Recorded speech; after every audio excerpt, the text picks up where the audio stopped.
Efectivamente, Darwin es probablemente, si nosotros tuviésemos que decir hombres que cambiaron la historia, sin duda uno sería Marx, obvio. Otro sería Darwin. Ahora, los dos en el fondo son del mismo siglo. El siglo XIX en gran medida cambia, crea un gran cambio en la historia. O sea, el siglo XIX es el momento de mayor cambio radical en muchos aspectos, no solo en lo material, por la revolución industrial, sino que a causa de los cambios mismos y de la misma revolución industrial, porque pensemos, previo a esto, cuánto podría haber realmente constatado Darwin sin en el fondo también las revoluciones, fruto, digamos, son fruto de todos, digamos, esos cambios que se venían dando desde, digamos, tiempo antes. Y la ilustración también es fundamental tenerla en cuenta. Así que sí, es uno de los hombres que va a cambiar la historia. Nace en Shrewsbury, en Shropshire, en 1809, de una familia bastante importante, no es una familia, digamos, no conocía. Su padre era un médico, pero además, a su vez, su abuelo, que es lo que vamos a hablar hoy día de los abuelos, había sido ya uno de los pioneros digamos, en el mundo de la biología y de la observación de los cambios biológicos, y había escrito, podríamos decir, una intuición todavía. La diferencia entre el abuelo Erasmus Darwin y Charles Darwin es que Charles Darwin va a comprobar una teoría con estudio y de alguna manera va a poder probar esa intuición que ya tenía el abuelo. El abuelo es intuitivamente genial. El nieto va a ser científicamente y metódicamente, porque efectivamente va a estudiar mucho tiempo antes de publicar su teoría. La madre, que de hecho va a morir cuando Darwin tiene 8 años, así que no va a tener mucha, digamos, recuerdo tampoco de la madre, de apellido soltera es Wedgwood. ¿Ya? Ahí está el abuelo Erasmus Darwin, que va a escribir Zoomía. Después voy a hablar un poco más de las intuiciones del abuelo, y que de hecho cuando Darwin se empieza a interesar en el mundo de la naturaleza, va a encontrarse primero con la teoría de Lamarck, va a quedar muy asombrado con la teoría de Lamarck, y después va a descubrir que su abuelo planteaba cosas similares, y entonces va a decir, wow, ¿ya? Y ahí eso va a ser uno podríamos decir, de los puntos que lo van a llevar a seguir indagando digamos, en esa misma idea, en esa misma línea. Por el lado de la madre, el abuelo 2, el otro abuelo, también era notable. No era un científico, pero era un comerciante que le había ido muy bien. Josiah Wedgwood es tal igual, las losas Wedgwood son de aquí. Va a ser, en el fondo, un fabricante de porcelana, en un momento en que el té se convierte en el emblema de los ingleses. Va a empezar a fabricar porcelanas de distintos tipos. De hecho, le va a hacer una losa a la Queen Anne primero, y después, cuando Catalina la Grande pide una losa que sean todos distintos, nadie se la quería hacer, y Wedgwood dice, yo se la hago. Perdió plata, obvio, le salió carísimo, impagable, y además había que mandarla a Rusia. O sea, imagínense en esa época, o sea, no es menor. Además, mandarla a Rusia sin que se quebrara, pues no es menor, ¿ya? Y efectivamente esto lo va a catapultar, y después de ahí en adelante todos querían tener losas. O sea, si la Queen Anne, y además Catalina la Grande le encargaba a Wedgwood, bueno, habrá que tener una Wedgwood en la casa. Así que efectivamente va a ser un comerciante millonario, con lo que evidentemente la familia Darwin va a tener un bastante acomodado buen pasar. Las dos familias eran, digamos, de la iglesia unitaria, o sea, familia reformada, que eso es bien importante, porque una de las cosas que vamos a ver hoy día es sobre todo la teoría de la evolución y en relación al choque que hay con, o no, y aquí lo voy a dejar al tiro, pongo el tiro sobre la mesa, con la religión. El mayor choque que se va a dar va a ser con las iglesias reformadas, no así con el catolicismo. Ojo, ¿ya? ¿Por qué? Porque las iglesias reformadas creen en la interpretación literal de las escrituras. En cambio, el catolicismo no. ¿Ya? Y ahí hay una diferencia importante. Entonces, van a ser de origen, en el fondo, unionistas, pero la familia Wedgwood va a tender y va a bautizar, de hecho, a los hijos dentro del anglicanismo. Esta es la casa de los Darwin, en Shropshire, en Shrewsbury, y de hecho, después de que, de hecho, esto es una imagen de Shrewsbury de la época elizabethan probablemente, pero un poco para no ponerle la parte tan industrial todavía, estamos a comienzo del siglo XIX, así que debe haber sido bastante más parecido a esto que las imágenes actuales, por eso pongo esta. Y cuando ya muere la madre, bueno, va a ir a estudiar al colegio con su hermano, ¿ya? Erasmus, que se llamaba igual que el abuelo, y aquí en el fondo va a tener una educación formal. Pensemos que estamos a comienzo del siglo XIX, ¿y por qué menciono esto? Porque para nosotros eso es lo lógico. Es más, aquí hay dos que todavía no han terminado el colegio, aunque estamos a punto, pero aquí todavía te queda harto. Nosotros consideramos que la vida es, de alguna manera uno nace, a los 4 años uno entra al colegio, pero entendamos que los colegios no tienen 200 años. Lo normal en la vida no era ir al colegio. El colegio es una invención absolutamente decimonónica y de la Revolución Industrial. Por lo tanto, un Darwin en ese tiempo, antes de 1870, que es la ley de instrucción primaria, la mayoría de la gente no iba al colegio y eso no tenía que ver con, de alguna forma, con la situación económica. La gente se educaba, se autoeducaba y podían tener tutores, pero no era tan común ir al colegio, pero Darwin sí iba a ir al colegio. Y una vez que termina sus estudios en Shrewsbury, se va a ir a Edimburgo. Puse esta imagen, que es un Edimburgo, un poco para imaginarse, de 1820 y algo, que va a ser la época en que va a llegar, en el fondo, Darwin a Edimburgo. A él ya le interesaba el mundo de la naturaleza y por lo tanto va a ir a Edimburgo a estudiar medicina. ¿Ya? Parecía todo perfecto en ese sentido. Además el papá estaba bastante guía, no era todavía para nada una época donde las personas podían decidir libremente qué querían hacer y el padre por lo tanto va a influenciar también para que vaya a estudiar a la Universidad de Edimburgo. Y efectivamente no le va a gustar. No solo no le va a gustar, sino que además va a encontrar que las clases de cirugía es lo peor. O sea, uno se imagina a Darwin, claro, le va a gustar la naturaleza, le va a gustar, pero tener que, digamos, trabajar con muertos y esas cosas no era lo que más le va a atraer, iba a estar atraído por otras cosas, ¿ya? Y de hecho no va a terminar, se va a dedicar, de hecho va a trabajar, en este periodo va a aprender a hacer taxidermia, o sea, le interesaban mucho más los animales que trabajar en el mundo de curar a los enfermos, básicamente. Y por lo tanto va a aprender la taxidermia de un liberto, un esclavo, liberto, del que él va a decir que era una muy gentil y grata persona con la que va a pasar largo tiempo y va a aprender. Esta es una imagen obviamente inventada de cualquier libro de ahora, porque no hay ninguna imagen, digamos, de esta acción, pero eso va a ser importante para su trabajo posterior, obviamente, porque él para poder conservar las cosas, entendamos que cómo conservaba las muestras, o sea, va a ser fundamental. Vemos aquí que Edimburgo también se siente honrado de decir aquí estuvo Darwin, y esto aquí está cuando se mete a las clases, a las prácticas de cirugía, y está la firma de él, en el fondo, en la Universidad de Edimburgo. Se va a enrolar en la Sociedad Pliniana, entonces se va a meter mucho más en el mundo científico, no estaba preocupado de estudiar cirugía ni ninguna de las cosas que tenía que estudiar, sino que estaba preocupado de otras cosas. Y principalmente de este mundo científico que era siempre lo que a él le había interesado.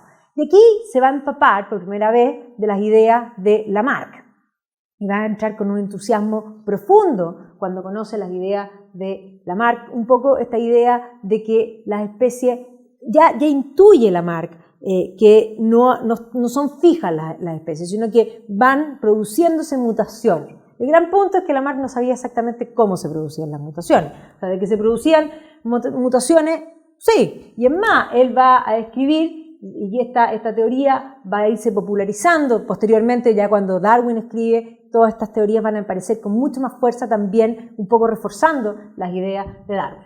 Y Lamarck, que había vivido, en el fondo estamos pensando en un Darwin que está precisamente en la misma época en Edimburgo que muere Lamarck. O sea, del 27 al 29, o sea, Lamarck muere en 1829, por lo tanto era de la generación anterior. ¿Y qué planteaba Lamarck? Que efectivamente cuando uno usa un órgano en forma sostenida, eso se fortifica. Y si uno no lo usa, eso se debilita. O sea, ya tenía una intuición de lo que va a ser después la teoría de Darwin, que eran parte de las que él llamó leyes. O sea, él sabía que había una evolución. De algún modo, todavía no hablábamos de evolución propiamente tal, pero hacia allá vamos, y que habían unas ciertas leyes. Y efectivamente él va a tomar esta observación, particularmente en las jirafas, ¿ya? O sea, va a tener todo un estudio en torno a las jirafas, de por qué las jirafas tienen el cuello largo. Entonces va a plantear esa idea de que en el fondo la comida estaba cada vez más arriba y que el cuello le fue creciendo y que no tenía vestigios para comprobar que hubo alguna vez jirafas de cuello corto, sino que esto era otra vez una intuición, pero no era una mala intuición, ¿ya? Entonces, efectivamente, él va a plantear, aquí está la idea de que las jirafas en el fondo fueron creciendo por el uso y el tener que ir estirando, de alguna manera esto se fue perpetuando, porque eso también es importante de que ese cambio, otra intuición que ya va a tener Lamarck, es que ese cambio se va perpetuando, porque daría lo mismo de que a una le crece, sino que efectivamente ese crecimiento que se le da a una jirafa se pasa de algún modo, no sabe cómo, ¿ya? Pero efectivamente estos cambios, dice él, son lentos. Además tenía esa idea de que no era en una generación, que no eran 2 generaciones. O sea, ya, ¿qué deja Lamarck sobre la mesa? Que podría ser la forma de evolución, y que para poder tener una prueba científica de esto se necesita trabajar con los vestigios, ¿ya? Que eso es algo que va a ser importante, ¿ya? Entonces Lamarck, que de hecho la prensa se ríe de él, ahí lo ven poniéndolo así como con cabeza de Lamarck, jirafa con cabeza de Lamarck, tampoco partía de la nada, había otros, digamos, autores anteriores, como Mayet y Buffon, que habían planteado un poco líneas que iban a esta idea de que las especies no se mantenían, no eran en el fondo fijas, sino que había un cierto grado de fluir y de evolución.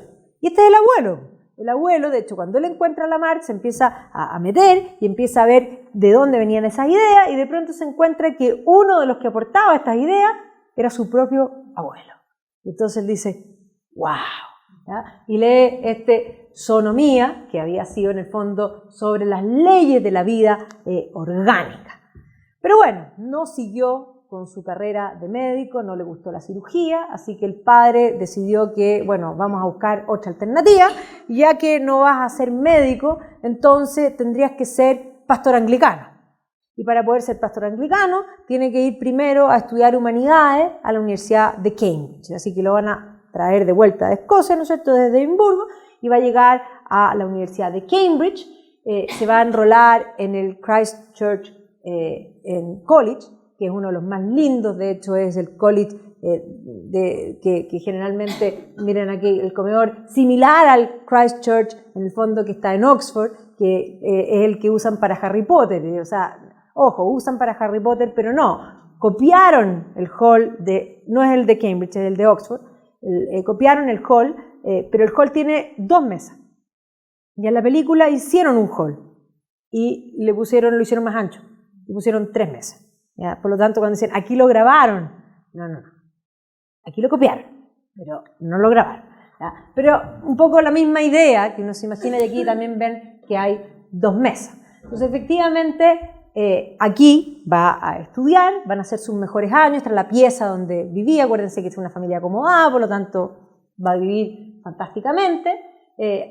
Tiene también en Cambridge una estatua, pero obviamente que no es el Darwin que uno siempre ve, porque siempre la imagen de Darwin es como si siempre hubiese sido viejo y con barba. No, alguna vez no tuvo esa barba y tampoco era viejo. Así que aquí estudió el Darwin joven, ¿ya? Y efectivamente la idea era que después de que estudiase en el fondo humanidades, se enrolase para ser pastor anglicano. Pero otra vez, no está preocupado mayormente de su estudio, pero a pesar de eso le va a ir bien y se va a quedar en el fondo dentro de los alumnos, incluso va a pasar el examen con bastante buena nota, a pesar de que, insisto, no se dedicó a sus estudios, estaba dedicado a otra cosa. ¿Ha dedicado a qué? ¿Ya? De hecho, un amigo lo va a meter en la idea de coleccionar escarabajos, así que va a estar dedicado a los escarabajos, ya dije que le gustaba el mundo natural, y no solo va a estar dedicado a la colección de escarabajos y a la observación de los escarabajos, sino que va a escribir algunos primeros papers sobre estos escarabajos que posteriormente va a llegar a conocer a un profesor que se va a convertir como en su mentor, que lo va a apoyar incluso para que esos primeros papers salgan publicados. O sea, en el fondo no está dedicado a los estudios, pero sí está dedicado a los estudios, no los estudios formales que tenía que estudiar, sino los que a él le interesaban. Ya, de hecho, en esta revista, que se llama, en el fondo, la British Entomology, digamos, esta revista de la entomología británica, va a terminar publicando sus artículos sobre su observación de los escarabajos. Obviamente a quién le podían interesar, a los bichólogos, obvio. ¿Ya? Y va a conocer a John Stephen Henslow, que se va a convertir en su mentor, y van a pasar conversando horas. Es más, a Darwin nadie lo conocía, pero a Henslow sí, y por lo tanto hablaban de Darwin como, comilla, el que camina con Henslow. O sea, no conversaban en la oficina, sino que salían a la naturaleza, tenían un interés común, les gustaba la naturaleza, y conversaban, así que era Henslow y el que camina con Henslow, ya que salía todos los días. Y de hecho Henslow lo va a meter en una línea nueva, ya vimos que leyó a Lamarck, que a los evolucionistas, en el fondo estando en Edimburgo, y Henslow es un creyente, y entendamos que él está estudiando pensando en ser pastor anglicano, supuestamente, nunca va a llegar a serlo, ¿ya? Y le va a presentar todo lo que es la teología natural. ¿Ya? La teología natural es la idea científica que a través de la ciencia llega a Dios, o sea, esa idea que parte de la base de que la creación es divina, pero no por eso no es científico. Y de hecho, el más famoso teólogo natural, que es un científico, es William Paley. ¿Ya? William Paley, de alguna manera, mirando la naturaleza, a través de la observación de la naturaleza, en el punto final siempre llega a Dios. ¿Ya? Y entonces William Paley va a escribir una serie de tratados, y de hecho va a participar posteriormente en otro documento que va a ser importante, que va a ser en el fondo los llamados tratados de Bridgewater, que un varón de Bridgewater había dejado una fortuna, que también era un creyente, y lo que él quería hacer, ya estaban en el ambiente de estas teorías que ponían en duda, podían potencialmente poner en duda, y por lo tanto este varón deja esta plata para contratar a varios científicos que escriban bajo la idea de la teología natural. Evidentemente Paley también va a ser parte de este movimiento. Entonces lo que él quería era, para a través de estos tratados, mostrar el poder y la sabiduría y la bondad de Dios, tal como se manifiesta en la creación. Y todos los que van a participar son creyentes, no solo son creyentes, muchos son pastores o de alguna manera personas vinculadas en forma directa con la iglesia o anglicana o de Escocia, o eclesiásticos de alguna manera religiosos, definámoslo así, porque hay de distintos credos que van a participar y les van a encargar, y todos son además científicos. O sea, todavía en estos tratados existe la idea de que ciencia y fe pueden ir de la mano. Y si uno mira en la historia hacia atrás, habían ido de la mano siempre. O sea, efectivamente este va a ser el momento, no ahora todavía, falta todavía más. Voy a llegar a un punto en que se va a manifestar que ciencia y fe son incompatibles, cosa que vamos a dejarlo hoy día dando bote y ustedes tomarán las decisiones si lo son o no lo son. ¿Ya?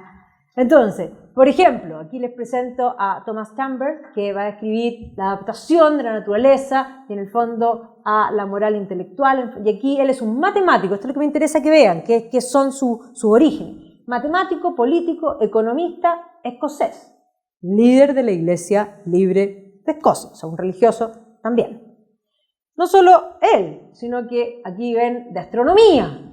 ¿Quién va a escribir? William Weber, teólogo y científico que tenía además de importantes trabajos en geología. Charles Bell va a escribir sobre mecánica, es decir, física, lo que podríamos decir. Entendamos que cuando uno mira hacia atrás en la historia, cuando uno habla de hecho la filosofía era la única gran ciencia.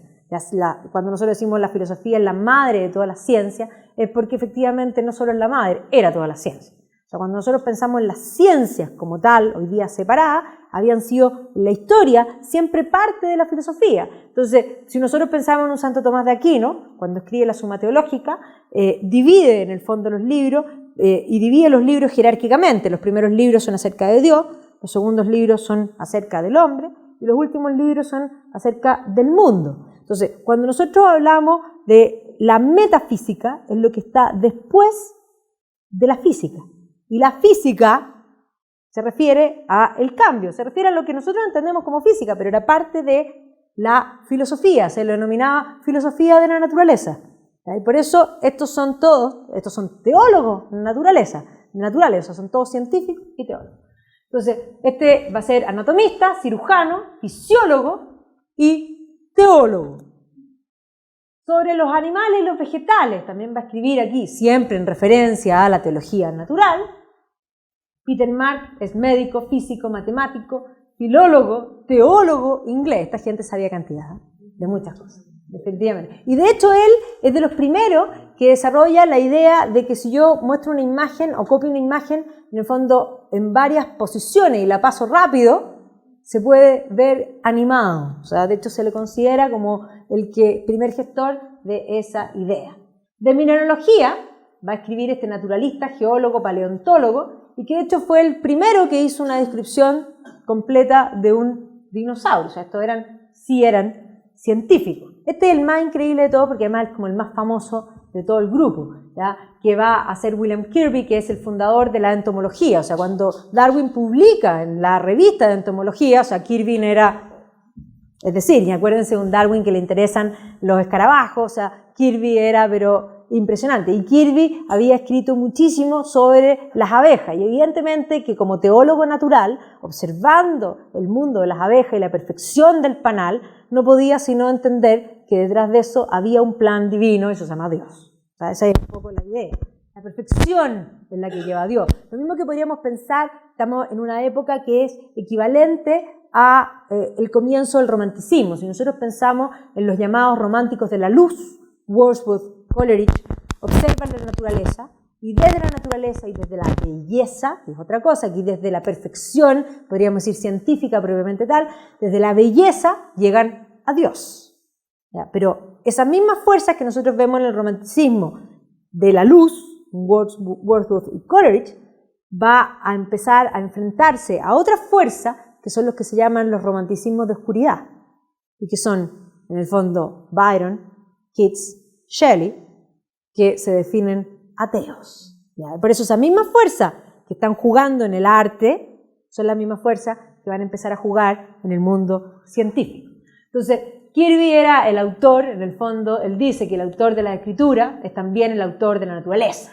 Y se ve visiblemente, y obviamente que lo que yo les decía, él observando principalmente a las abejas, porque su tratado era sobre los virus. En química, también William Prout era químico, físico y teólogo inglés. Entonces, evidentemente que estos tratados, que este es el periodo en que este profesor lo mete a la teología natural, y Darwin va a quedar bastante sorprendido respecto a lo mismo. Entonces, este periodo en Cambridge, hay hoy día libros que hablan de este periodo, y Darwin después dirá que es el periodo más feliz, y más feliz por muchas razones, porque además no tenía... va a tener varias dolencias después en la vida, va a tener enfermedades bastante crónicas, era un periodo previo a las enfermedades crónicas deben haber sido bastante complejas, pero también era un periodo previo a varios dolores que él va a tener en la vida importantes. Por eso él después, cuando él escribe su autobiografía, dice que estos eran probablemente sus años más felices, eran los años de despreocupación en muchos aspectos, todavía era mantenido, digámoslo así, no es malo ser mantenido, siempre es bueno. Ahora, varios se ha escrito incluso hoy día a nivel de prensa sobre este periodo. Bueno, y este joven Darwin, que la idea era que terminase su estudio primero, ¿no es cierto?, de humanidades, para luego integrarse, ¿no es cierto?, para ser pastor anglicano, no va a llegar a ser pastor anglicano porque se le va a presentar, en el fondo, una oportunidad. Leyendo vamos a ver primero que lo va a marcar Paley, sin duda, con su teología natural, va a ser fundamental en su vida. En este periodo, además, joven, que está recién terminado, que había dado sus exámenes, va a leer también sobre filosofía natural, y en particular va a leer a John Herschel, que va a ser, esta foto de Herschel y también es de la Margaret Cameron, la mayoría de las fotos de Darwin más famosas también son de ella, ¿ya? Así que después también se van a volver a encontrar como personaje, pero en este minuto él es un joven leyendo en el fondo a un profesor. Y sin duda, una de las cosas que también lo va a marcar en este periodo y que un poco está definiendo, no quería ser pastor anglicano, quería ser otra cosa, y en particular los viajes de Humboldt lo van a marcar profundamente. Alexander von Humboldt, que también es de digamos, un poquito antes, es del el romanticismo temprano, podríamos decir, había hecho una serie de viajes que habían principalmente recorrido parte de Norteamérica y de Centroamérica, y había publicado, es más, lo muestran siempre con su estudio. Comprendamos que desde el racionalismo en adelante va a haber un afán por la ciencia.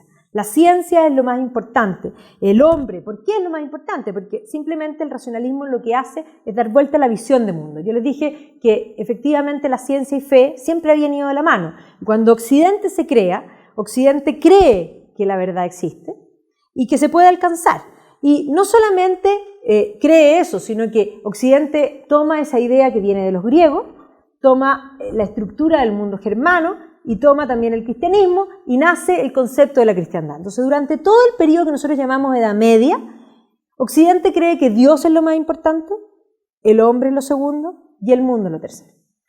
René Descartes lo que hace al escribir en el fondo su discurso del método y plantear que el hombre es una cosa pensante, es plantear realmente un antropocentrismo. Yo sé que a nosotros nos dijeron en el colegio, yo sé que te lo van a decir a ti también, nos dijeron en el colegio constantemente que en el Renacimiento surge el antropocentrismo. Pero el Renacimiento no es antropocéntrico. El Renacimiento es aún teocéntrico. Es un proceso de cambio, pero el cambio real viene con el racionalismo. Entonces, Descartes, con esa mirada, va a decir el hombre es lo primero. ¿Y por qué insisto que este es el cambio? Es cosa de ver y constatar. Cuando Descartes escribe, la ilustración va a poner de foco realmente al hombre. Doy un ejemplo. Cuando uno mira el Renacimiento, el 99,9% de los cuadros, así como el isoform, son religiosos. Las formas han cambiado, pero el fondo no. Pero en cambio en el racionalismo, Rembrandt pinta la lección de anatomía, o un Zurbarán, o pensemos en un Murillo que pinta un cuadro que no lo puse ahora acá porque no iba a hablar de eso, pero pinta un cuadro que es una vieja sacándole los piojos a un niño, y se llama El baño. ¿Quién en la historia del arte habría pintado eso? Lo que sucede es que todo lo que hace el hombre merece ser pintado. Y no solo eso, sino que todo se enfoca en torno al hombre. Pensemos en la construcción de Versalles. La construcción de Versalles, ¿qué está en el centro de Versalles? La estatua ecuestre del rey. ¿Y qué está detrás de eso? La habitación del rey. O sea, ¿para qué está construido Versalles? Para ensalzar al rey. Pero si nosotros pensamos en el Escorial, en España, ¿qué está en el centro? La iglesia. Dios. O sea, Dios es lo primero. Cambió la mentalidad. Entonces, ese cambio de mentalidad va a hacer que la ciencia, que de alguna manera es lo que le permite al hombre controlar y dominar la naturaleza, porque no es solo Descartes, estamos en Inglaterra, y Francis Bacon llama a dominar y a controlar la naturaleza. Entonces, lo científico, desde el siglo XVIII, final XVII, XVIII, va a ponerse cada vez más de moda. Todo lo científico, medir, controlar, dominar. Entonces, cuando nosotros pensamos ya en el viaje de Humboldt, es muy distinto al viaje que hizo Colón. Colón no supo ni a dónde llegó. Se murió jurando que había llegado a la India. Nunca a Colón se le ocurrió traer cosas para investigar y encontrar una verdad. Colón estaba seguro, de hecho, nosotros siempre pensamos en el mito construido, que Colón es el primer hombre moderno en pensar que la Tierra era redonda. Mentira, los medievales en un porcentaje altísimo, de hecho es cosa de mirar los mapas, se dibujan redondos. Es más, aparece Dios con un compás. Yo siempre digo, ¿y qué se dibuja con un compás? O sea, la gente sabía que la Tierra era redonda, ¿ya? Colón no cree que es redonda, cree que es como una pera. Y cree que en la parte superior de la pera está el paraíso terrenal. O sea, Colón estaba seguro, cuando llegó en su cuarto viaje y llegó cerca de Venezuela, estaba seguro que había llegado al jardín del Edén. Y que se iba a encontrar con Adán y que le iba a decir, Adán, te llamo Cristóbal Colón, qué gusto conocerte. No se lo encontró, obvio que no, ¿ya? Pero efectivamente entendamos que él creía en eso. No solo él creía en eso, él estuvo seguro que había llegado a la India. ¿ya? Por lo tanto, el viaje de Colón no es un viaje científico. El viaje de Humboldt ya es científico. ¿Ya? Viaja con instrumentos, ¿para qué? Para medir. No solo los viajes de Humboldt, pensemos en los viajes del capitán Cook, que si bien él no es científico, pero el capitán Cook hace mapas. Así que, aparte de eso, es científico. Pero junto con el capitán Cook va Joseph Banks. Y Joseph Banks es un naturalista amateur. ¿Ya? ¿Pero qué hace Banks? Lo mismo que va a hacer Darwin después. Juntar muestras y publicar un libro. Entonces, Humboldt, que aparece ahí con todos sus instrumentos, evidentemente va a ser como un sueño para Darwin. ¿Ya? Obviamente, ¿cómo representan a Humboldt? Con la naturaleza. Y no solo va a medir cosas, partiendo por la corriente que lleva su nombre, que la va a medir también, por eso se llama la corriente de Humboldt. Pero no solo eso, sino que además la geografía, entendamos que ya habían tratados que estaban circulando importantes. Lyell había empezado a escribir sobre, en el fondo, la geología y, por lo tanto, con la idea de que según la geología y sus observaciones, la Tierra era mucho más antigua de lo que se suponía que era. Tenía razón. Ahora, evidentemente que entendamos que Darwin tenía ya esas informaciones porque Lyell ya había escrito y leyendo a Humboldt le hacía sentido y por lo tanto el gran sueño de Darwin era viajar. ¿Ya? Y de hecho va a inscribirse con este caballero que se llama Adam Sedgwick para trabajar en temas de geología y va a trabajar con él, va a estar interesado, ya estaba interesado en los escritos de Lyell, y lo va a acompañar en el verano siguiente a hacer estudios geológicos en Gales. ¿Ya? Y van a dibujar, van a hacer un viaje, estos son los dibujos que van a hacer, estos son los cuadernos de Darwin de este viaje por Gales, y ese es el recorrido que van a hacer desde Shrewsbury, que está al lado de Gales, o sea, Shrewsbury está al lado de lo que es la frontera, porque Gales tiene en el fondo literalmente una muralla casi, así como el muro de Adriano, porque va a ser en el fondo una tierra de frontera, de bastantes complicaciones en la historia inglesa. Entonces van a ir hacia el norte, hacia lo que es Conwy, hacia Beaumery en el fondo, y van a hacer en el fondo registros geológicos.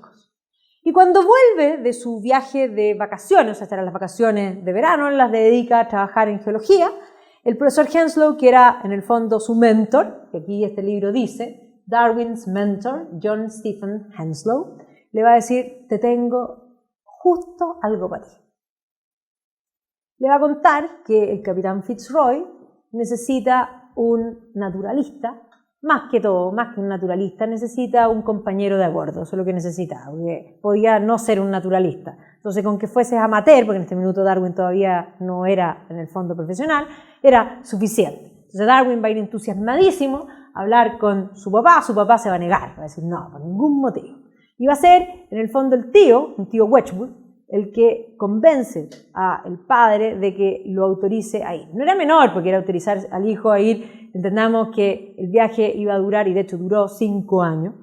Y esto era que el hijo de 20 y tantos se vaya en un barco sin WhatsApp, sin nada. O sea, es como, ¿qué pasó con él? No tenía idea, ni una opción, o sea, ni siquiera la carta, porque no había un flujo, digamos, la carta también era bastante retardada, digámoslo así.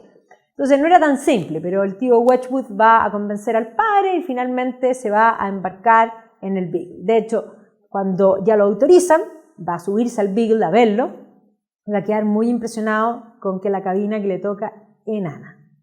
Y va a decir, o sea, y aquí tengo que estar 5 años. Lo va a llevar un poco a estremecerse, no a dudar, y se va a subir. Además, no lo va a pasar bien tampoco en la primera parte del viaje porque se mareaba. Así que imagínense con esa cabina, en ese barco, 5 años, no es menor el asunto. El viaje no es menor. ¿Ya? Si uno mira, van a salir en el fondo desde Plymouth y van a recorrer en el fondo toda Sudamérica, partiendo primero por Brasil, después van a llegar a Chile. Además ellos traían en el fondo a unos aborígenes chilenos, unos horas que habían, ya desde la época del capitán Cook había estado de moda, el capitán Cook en su en su primer viaje, el capitán Cook se lleva a un nativo de Tahití, que de hecho fue súper importante para el capitán Cook, porque además hizo de traductor cuando llegaron a Nueva Zelanda, y ahí él se dio cuenta que efectivamente esta gente tenía que ser similar porque eran capaces de entenderse. pero se murió en el camino, se murió en Yakarta, murieron varios, cuando vienen de vuelta después de que pasan por Australia, en Yakarta se muere. Y en el segundo viaje van a partir con 2 barcos, también el capitán Cook, y se llevan a otro nativo que se llama Omai. Y Omai efectivamente va a ir en el otro barco, no en el de capitán Cook, y los 2 barcos se van a separar en Nueva Zelanda, y de hecho no se van a volver a encontrar. Esto es porque esa gente no tenía WhatsApp, no se pudieron poner de acuerdo. El capitán Cook esperó como un mes que llegase el otro barco, que no llegó, y después siguió camino para buscar, en el fondo, la gran tierra austral, supuestamente. Y el otro barco, cuando llegaron, fueron a buscar provisiones a una isla y mataron a parte, los aborígenes mataron a parte de la tripulación, con lo que decidieron volver a Inglaterra. Así que Omai llegó en ese barco a Inglaterra y se convirtió en el hombre más famoso del siglo XVIII inglés. De hecho, invitado a tomar té a todas partes, pintado. Sir Joshua Reynolds, que era el gran pintor, del periodo, lo va a pintar. Y Omai era famosísimo. Y en el tercer viaje de Cook, que tenía un plan secreto, que era encontrar el paso por el norte, ese afán del paso por el norte era fundamental para los ingleses, que eran comerciantes, porque en el fondo todas las rutas hacia la India, que era lo que a ellos les interesaba primeramente, estaban dominadas principalmente por portugueses, mayormente, que eran los que tenían la vuelta a África. Y por lo tanto, el encontrar un paso por el norte era fabuloso. Y para no decir que esa era la razón del viaje del capitán Cook, le van a decir que el capitán Cook zarpa en su tercer viaje para ir a devolver a Omai a Tahití. Y va a devolver a Omai a Tahití, lo devuelven, Omai vuelve a Tahití y después de un tiempo se enferma y se muere en Tahití. Okay. Pero aquí también, en el fondo, llevaban a unos aborígenes que habían llevado antes, porque entendamos que el capitán Cook también pasa en el fondo, por Chile varias veces, y de hecho va a llegar a la isla de Pascua, no se llevó en los Moai, no fue, ¿ya? Pero un poco para que... pero efectivamente van a llevar de vuelta a algunos aborígenes, y luego va a subir, va a pasar por Valparaíso, va a describir en el fondo también Valparaíso, y va a llegar hacia Ecuador, y finalmente las Galápagos van a ser clave en sus descubrimientos. Entonces, el mismo Darwin describe el viaje, de hecho va a publicar, no al tiro, volviendo, cuando ya vuelve, poco tiempo después va a publicar algunas otras cosas, y finalmente va a publicar su diario del viaje, pero ya vuelve con fama, ¿ya? Porque los primeros artículos que escribe van a tener, y además porque el mismo profesor que había sido su mentor lo catapulta y permite que publique, y después publica su diario, y esto sí que se convierte en algo conocido. Cuando llega a Brasil, él de hecho va a escribir en su diario que encuentra terrible la esclavitud. Estamos en un periodo en que efectivamente la posición antiesclavista era algo que ya estaba sobre la mesa. Y estaba sobre la mesa desde comienzo ya del siglo XIX. O sea, pensemos en una Jane Austen, también es antiesclavista. De finales, del siglo XVIII también hay algunas primeras voces antiesclavistas. Pero en este minuto era ya bastante la media, de la intelectualidad ser antiesclavista, a menos que tuviesen en el fondo fábricas de algodón en Manchester, porque aunque eran antiesclavistas y Inglaterra va a abolir la esclavitud bastante temprano, la ley que abole la esclavitud es en el suelo inglés. Bueno, fabuloso, pero no en Jamaica. O sea, un poco para que se hagan una idea. Después se va a abolir también en Jamaica, y después los ingleses siempre van a tener ese doble estándar, porque por ejemplo para la Guerra de Secesión americana, mucho después, en 1860, Inglaterra no toma posición. ¿Y por qué no toma posición? Porque la mayoría de las fábricas de algodón de Manchester y del norte, digámoslo así, funcionaban con algodón del sur de Estados Unidos. Y por lo tanto, ir contra la esclavitud implicaba que el algodón subiese de precio, súper simple, era un tema económico. Pero efectivamente él va a escribir y va a hablar en contra de la esclavitud, y ahí tienen un libro que muestra como un anti-esclavista. Ojo, eso no lo hace un igualitario ni mucho menos, porque Darwin posteriormente siempre va a tener la posición de la idea de que la raza blanca es superior. Eso no quiere decir que eso lo haga llevar a tener la idea de que la esclavitud es justa. Ya va a considerar que la esclavitud es injusta, pero sí, la raza blanca para Darwin era superior. Siempre viajaban además del naturalista con un dibujante. ¿Ya? Los dibujos de los dibujantes del Capitán Cook son importantes, todavía en una época previa a la fotografía, así que el dibujante es fundamental porque lo que encuentre es más, la parte botánica también es fundamental, el dibujante. Entonces, aquí ven la llegada en el fondo hacia la Tierra del Fuego, y ahí están los fueguinos. Mientras iba él en el viaje, se va a ir leyendo, de hecho el capitán Fitzroy le va a entregar una copia de los libros de Lyell, y por lo tanto se va a ir leyendo sobre geología, y entendamos que en la medida que van llegando a los distintos lugares, todos estos temas eran de profundo interés. Va a dibujar, no él, los dibujantes, ¿ya? Los dibujos de él hay dibujos de él, pero son bastante más rústicos que esto. Este está claro que es el dibujante. Toda cuanta cosa a él le llamaba la atención, ¿ya? Y de hecho, distintas especies vivas, y después va a dedicarse y va a estar absolutamente obsesionado con los fósiles, principalmente porque le interesan los vestigios. Ya tienen la idea de hace rato de que las especies van cambiando, van transmutando, pero el punto era cómo, y por lo tanto ya sabía que esta era la clave. Así que los vestigios eran fundamentales. Este dibujo es genial, y evidentemente aparecen aquí todos los locales trayéndole cuántos vestigios encontraban, huesos, pieles, cosas que le pudiesen interesar a este. Todavía no podemos hablar de gringo, porque es un término que no está aquí, pero efectivamente a este británico. Va a preocuparse también de los distintos tipos, en el fondo, de fisonomías humanas que va a encontrar. Y este es el dibujo de Jamie Button, como lo llamaron, que es el que devuelven. Y que de hecho él va a quedar muy impresionado, porque cuando lo devuelven hecho un gentleman, y que además tomaba té perfectamente y hablaba bien inglés, y cuando vuelve, se vuelve uno más de los incivilizados. O sea, ¿de qué sirvió? Y él hace todo un análisis de, bueno, ¿y de qué sirvió todo esto? Cuando en realidad, o sea como la idea de que es imposible inculcarle civilización. Cuando pasa por, en el fondo, hacia el norte, por la costa de Chile, le va a tocar presenciar un terremoto. Va a ser una cosa, así como para cualquiera era terrible, para él va a ser fascinante. Otra que esto es maravilloso, se venía leyendo geología y le tocó un terremoto, o sea, fabuloso. Y esto son las imágenes de lo que sucede con la Catedral de Concepción, y hace toda una descripción de lo que es este movimiento. Efectivamente sí, va al Cerro de la Campana, ahí está la placa donde sacaste la foto, ¿no es cierto?, que hace este ascenso, y ahí está la placa hoy día de que aquí también estuvo Darwin. Va a demorarse, de hecho también hace descripciones del desierto de Atacama, o sea, en el fondo el barco va por la costa, pero se van bajando y se van quedando, seguramente hacen campamento, o sea, van avanzando lento por la costa. Pero sin duda, las Galápagos van a ser la clave de las observaciones que ella venía viendo. ¿Pero por qué van a ser clave? Porque efectivamente entre las islas que están separadas, y que se va a dar cuenta que hay especies en el continente y especies en unas islas y especies en otras islas que han mutado. Aquí va a ser la clave para poder completar su observación. Entonces, efectivamente él se va a concentrar en estos diamantes que en el continente tienen el pico muy flaquito y en las islas van creciendo y van teniendo un pico muy grande.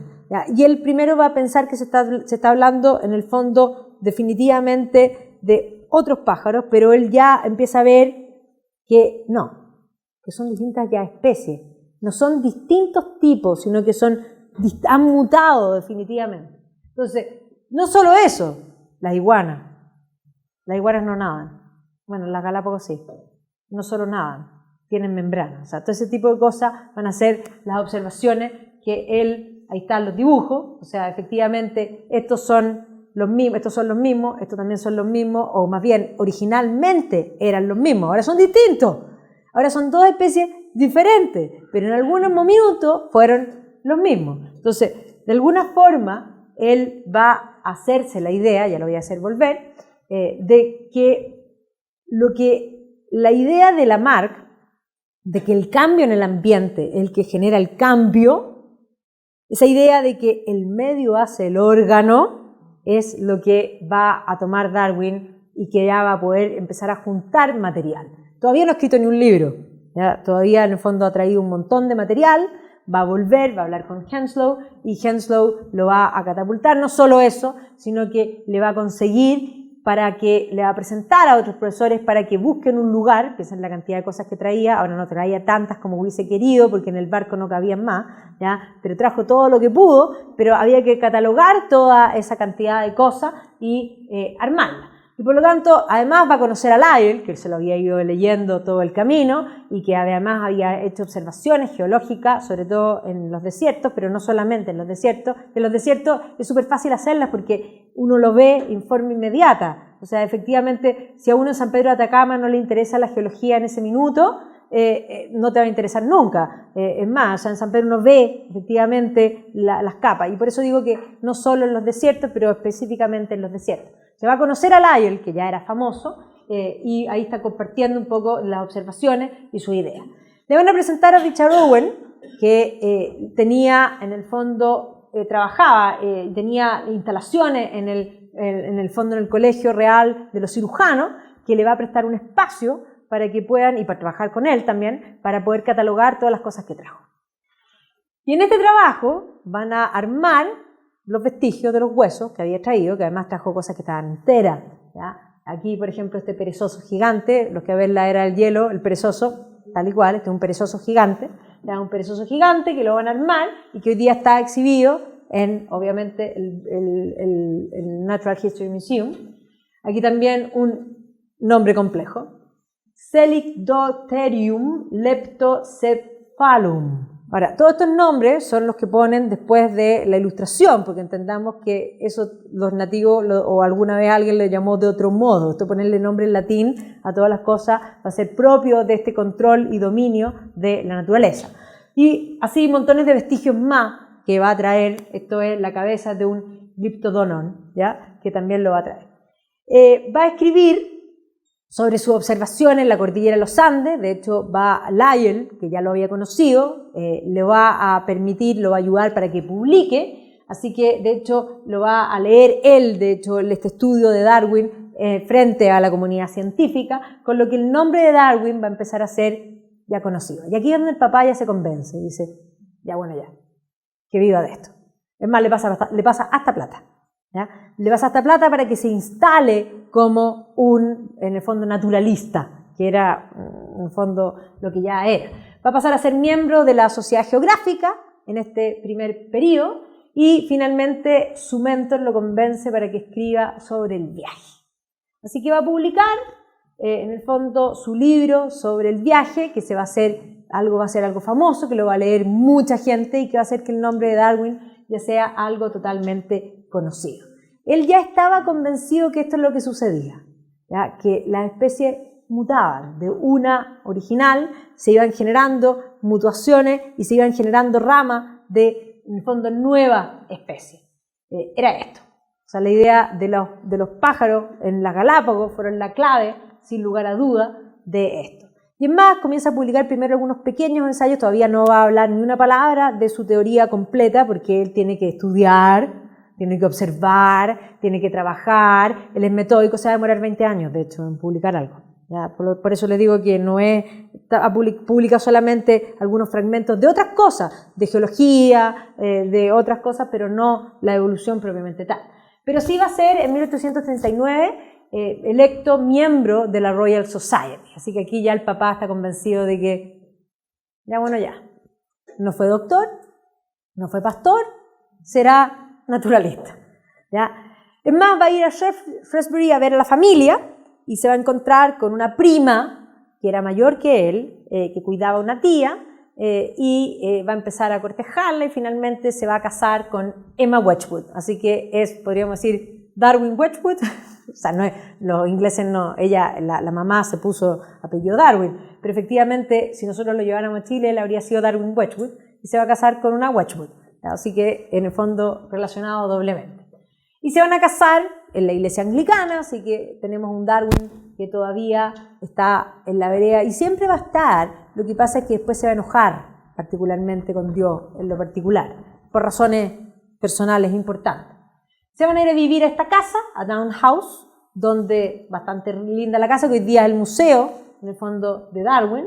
Ahí está el estudio donde él trabajaba, así que trabajaba bastante cómodamente, y alrededor, además, acuérdense que igual como él salía con Henslow, el que camina con Henslow le gustaba caminar, y por lo tanto aquí salía a caminar y pensaba y se daba cuenta de, es más, juntaba la información y después se iba a pensar caminando y después también trabajaba porque se pone a criar, entre otras cosas, palomas. ¿Ya? Se pone a criar palomas. ¿Y por qué? Porque a través de la crianza de las palomas empieza a darse cuenta que la crianza de, en el fondo, animales domésticos, podríamos decir, y la intervención del hombre para que estos vayan mutando es similar a la que sucede en la naturaleza. Eso es lo que le tenía, en el fondo, obsesionado. O sea, si yo quiero más blanca, ¿cómo lo hago? ¿Ya? Porque eso es lo que hacen la gente que cría. Así que, evidentemente, también tenía su espacio. Como les había dicho, la revolución industrial cambió todo, llevó podríamos decir, a una obsesión por la ciencia. No solamente acortó las distancias, no solamente creó la sociedad de consumo, sino que la obsesión de la ciencia empezó a crear nuevas miradas para todo. Lyell había creado una nueva geología, que había sido muy importante para Darwin, lo había leído antes y después durante el viaje del Beagle, y después lo va a conocer y además lo va a ayudar. Pero no solo eso, la ciencia parecía entrar incluso a disciplinas que no eran científicas. Por ejemplo, la arqueología se convierte en una ciencia importante y además famosa. Es más, a la gente le gustaba. Entendamos que en la segunda mitad del siglo XIX además la gente va a empezar a viajar. Y entre de las cosas que empezaban a viajar era ir y ver, en el fondo, las ruinas. Para nosotros hoy día eso es bastante lógico, pero entendamos que la gente a comienzos del siglo XIX no viajaba ni a la esquina, no conocían ni el mar. ¿Ya? Entonces, efectivamente, la arqueología con Sir Austin Layard, con los hallazgos en Nínive particularmente, pero no solamente en Nínive, sino que en muchos otros lugares, va a ser considerado también una ciencia. Aquí pongo este libro que se llama Desde la arqueología al espectáculo. Todo se convierte en algo de consumo. O sea, pensemos en Darwin viajando, publicando su libro de viajes, y este libro de viajes consumido por la gente. ¿Ya? Eso es lo que quiero plantear. O sea, empieza a crearse un público general que nunca antes había existido. Hay una obsesión victoriana, podríamos decir, por lo científico. Ya no es solamente la obsesión del siglo XVIII, que era para algunos, ahora es la masa. Hasta la masa le interesa lo científico. O sea, es más, era bastante común que hasta los amateurs tuviesen laboratorio, hiciesen cosas. Tanto es la obsesión por lo científico que en 1848 Engels pretende hacer hasta, en el fondo, socialismo científico. Tampoco para que se hagan la idea. ¿Ya? O sea, la ciencia era todo. Y mientras tanto, está Darwin criando palomas. ¿Ya? Es más, en este periodo va a leer, digamos, se va a republicar, y de hecho él va a llegar a sus manos, ya se había publicado antes el ensayo sobre la población de Malthus, y va a leer el ensayo de la población de Malthus ahora, en una, digamos, varias ediciones, creo que era como la quinta edición cuando él la lee, y es más, a él le llama la atención. ¿Y qué es lo que le llama la atención? Ve que, en el fondo, la lucha por la existencia se da en todas partes. ¿Ya? Y es más, la idea de Malthus era que digamos, los alimentos crecían aritméticamente y las personas, o más bien la población, crecía geométricamente. Eso quiere decir que se duplicaba por sí misma y que el aumento de población iba a ser tal que se iban a morir de hambre.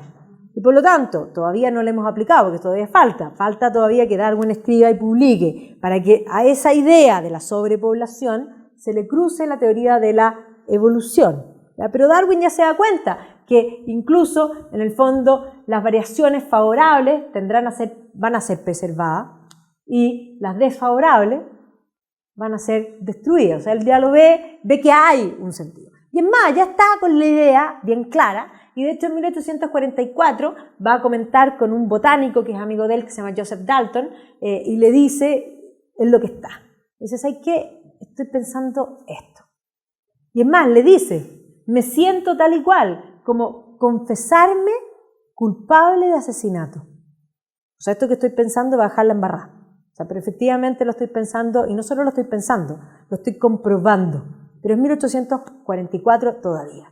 Y ese mismo año, un señor que se llama Robert Chambers, publica un libro que se llama Vestiges of Natural History of Creation, y que toca el tema de un modo poco científico. Este no es un libro científico, es un libro sensacionalista, pero es un libro efectivamente que habla de la transmutación de las especies, habla de los fósiles, de estos vestigios, y, insisto, no es científico. Y la reacción que produce en Inglaterra es absolutamente, podríamos decir, una reacción tremendamente contraria, pero se va a convertir en bestseller. Y efectivamente la crítica lo va a hacer papa, la crítica científica sobre todo lo va a hacer papa. Así que muchos piensan que efectivamente cuando Darwin ese mismo año estaba con la idea de escribir algo, la aparición de Vestiges lo hizo, voy a esperar un poco mejor, ¿ya? Entonces aquí ven cómo la prensa se ríe, una caricatura que muestra en el fondo este libro como una basura, o sea, tirando para allá y para acá. Y este otro libro que está bastante en baja, pero no lo encontré, en el fondo habla de Victorian Sensation, the extraordinary publication, reception, and secret authorship of Vestiges of the Natural History of Creation. Porque Chambers publica primero anónimo, porque tampoco se atrevía. Y es más, se convierte en bestseller. Y cuando ya se convierte en bestseller, él dice quién es. Entonces, además, eso hace que se venda más todavía. ¿Quién será? ¿Quién será? En fin. Y además tenía dibujitos, o sea, era como perfecto. Y es más, aquí muestro varias ediciones, porque fue un bestseller, o sea, si uno va a los libros usados uno lo encuentra, porque se publicó en montones de ediciones. Y obviamente, y es más, aquí aparece justo antes de Darwin, pero no era científico, no siquiera era una intuición como Erasmus Darwin, ni como Lamarck. No, esto no era intuitivo, esto era sensacionalista. Esto usaba las ideas, pero sí ponía en jaque, porque además él era bastante arrogante en ese sentido, la idea de la creación, en el fondo, divina. Y aquí por primera vez va a aparecer un personaje que va a ser importante después de que Darwin publique, que va a ser el obispo de Oxford, que se llama Samuel Wilberforce, que va a decir, tal y cual, este modo errado de hacer ciencia, refiriendo, ahora, insisto, no era ciencia. Pero lo que sí, el libro de Chambers va a poner de moda todo lo naturalista. Y por lo tanto, así como el consumo se había disparado, por eso insisto que la revolución industrial es fundamental, porque el consumo va a ser de todo, no solamente de bienes, no solamente de esto no me combina, ¿ya? Y es más, de sombreros, de guantes, de todo lo que se pueden imaginar, van a aparecer las grandes tiendas, o sea, piensen en todas esas cosas, en el fondo las tiendas de departamento, las calles de tiendas, pero además va a revitalizarse el teatro, la música, van a empezar a venderse en el fondo los pianos y también la ciencia, ¿ya? Y no solo la ciencia, sino que se crea la industria del entretenimiento. Piensen ustedes que no solo el entretenimiento del teatro, sino que aquí también lo científico, o más bien lo naturalista, va a ser parte de ese entretenimiento, ¿ya? Piensen ustedes que además se inventan todos los deportes. Como ¿qué hacía la gente antes? Es que la gente antes no tenía ni siquiera tiempo libre.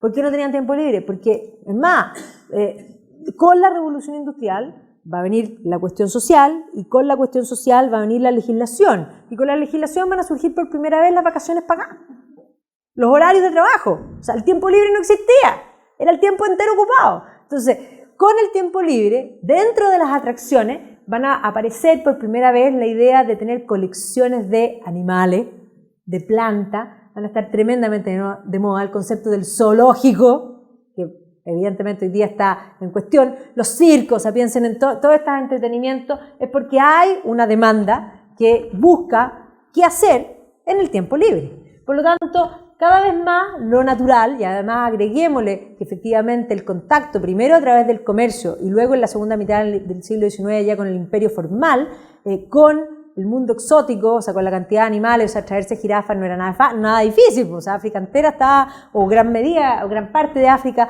estaba ocupada también en la segunda mitad, sobre todo por ingleses. Entonces, los zoológicos van a ser algo importante, los primeros daguerrotipos, que ven daguerrotipos con, en el fondo, y van a empezar a aparecer las revistas especializadas que además muestran y enseñan sobre el mundo natural a las personas. La Penny Magazine, por ejemplo, aparecía con este tipo de cosas. Y aquí ven que uno de los panoramas era caminar por el zoológico, muy elegante, como pueden ver ahí, ¿no es cierto? Y aquí paseando, las jaulas, esos tienen menos espacio que el zoológico nuestro. ¿ya? O sea, definitivamente eso está bastante apretado. Y aquí no solo el zoológico, sino que vamos a pintar al zoológico. O sea, todo el mundo, estos están geniales. O sea, son iguales a los distintos personajes. O sea, este es igual a la jirafa, este es igual a la cabra, ¿ya? Este es igual, en el fondo, igual a la lechuza. Un poco para que vean que hasta la prensa se ríe de esta obsesión. Especies que incluso van a desaparecer, también estaban exhibidos, ¿no es cierto?, en este periodo. Aquí está la casa de los monos, como visita, esto es como una idea a finales del siglo XIX, este concepto casi Bambi, y también van a aparecer hasta en Londres, ¿no es cierto?, digamos este sueltos como exhibición. Esto es como una granja hoy día ecológica, ¿no es cierto?, de ovejitas. Miren esta publicidad de los té, que efectivamente no ha sido fácil eso, pero se sacaron la foto. Entonces, los zoológicos van a empezar a aparecer, sobre todo a finales del siglo XIX, y no solo los zoológicos a proliferar, sino que también los jardines botánicos, que para finales del siglo XIX van a ser la tónica. Piensen ustedes en el Kew Garden u otro. O sea, el concepto de la vida natural. Y justamente en este periodo, todavía Darwin, previo a la publicación de Darwin, incluso, ¿cómo se llama esto? Charles Dickens se ríe de sobre todo se ríe de Chambers y de Vestiges, ¿ya? Los Vestigerians los llamaban, ¿ya? Y es más, Nicholas Nickleby escribe la historia de dos hermanos, como todas las cosas en Dickens, uno bueno, y uno malo. El bueno vive en el campo, obvio. El malo vive en Londres, obvio. ¿Ya? El bueno se casa, tiene niños y se muere. Y se queda la viuda sin ni uno y le va a tener que ir a pedir ayuda al hermano malo, que van a llegar a Londres. Y cuando entran a la casa del hermano malo, Dickens describe: coleccionaba huesos, tenía vestigios del mundo natural, era pútrido y era un vestigerian. O sea, Dickens ya considera que esto es último, ¿ya? Entonces aquí muestro en la película, ahí está en el fondo Christopher Plummer, que hace del malo, y aquí pueden ver que no se nota mucho, pero se nota ahí que tiene un huevo de avestruz, o sea, tiene cosas así como exóticas. Esta es una foto que saca en 1857 Lewis Carroll. Darwin publica en 1859. O sea, esto es antes de Darwin, ¿ya? Y es más, le saca una foto a este señor Reginald Southey, ¿ya? Y lo pone con la idea de la obsesión de los huesos. O sea, era absolutamente una moda. Todo está, o sea, esta es la foto para poner en tu casa, pero él quiso salir con, en el fondo, no son selfies, son fotos, pero es la idea. Ahora, Darwin seguía tomando distancia, seguía acumulando información y no publicaba, hasta que en 1858 Alfred Russel Wallace, que era un naturalista amateur, que también había hecho un viaje que ya les voy a contar, decide publicar un ensayo. O sea, tiene la misma idea, intuitiva, se sienta y escribe un pequeño ensayo con exactamente la misma idea de Darwin que venía trabajando por 20 años. Cualquiera diría, desayunaron a Darwin. Sí, efectivamente, más que lo desayunaron, Darwin no se sintió desayunado, y después Wallace va a ir a ver a Darwin y se va a dar cuenta que los dos llegaron a lo mismo por caminos distintos, y Wallace se va a poner un poco al servicio de Darwin, porque se va a dar cuenta que Darwin tiene mucho más información que la que él tiene, pero sí, Darwin ya no le va a quedar más que publicar. O sea, si Wallace no hubiese publicado en 1858, Darwin no habría publicado en 1859. Wallace había leído igual a Malthus, y leyendo a Malthus, de hecho, después, el año 48, él va a hacer también un viaje, se va a embarcar en un viaje mucho más pequeño que el viaje del Beagle, en una embarcación que se llama el Mischief, y efectivamente había ido principalmente hacia las costas de Brasil, y observando unos sapitos, ¿ya? Que en fondo es lo único que él observó, llegó a conclusiones similares, ¿ya? Y por lo tanto llega a lo siguiente, dice él en su ensayo, dice, lo voy a leer textual. El problema entonces era solo cómo y por qué las especies cambian. O sea, ya tenía claro que las especies cambian, sino cómo y por qué cambian a otras nuevas. No cambian dentro de la misma especie, crean especies nuevas, sino que ese es el problema, dice, ¿cómo? Cosas nuevas y bien definidas, diferenciadas unas de otras de muchas maneras. por qué y cómo comienzan a adaptarse a otros modos de vida, o sea, cómo cambia el medio y cómo van cambiando ellos. Y por qué todos los grados intermedios perecen y dejan solamente especies, géneros y grupos de animales claramente definidos.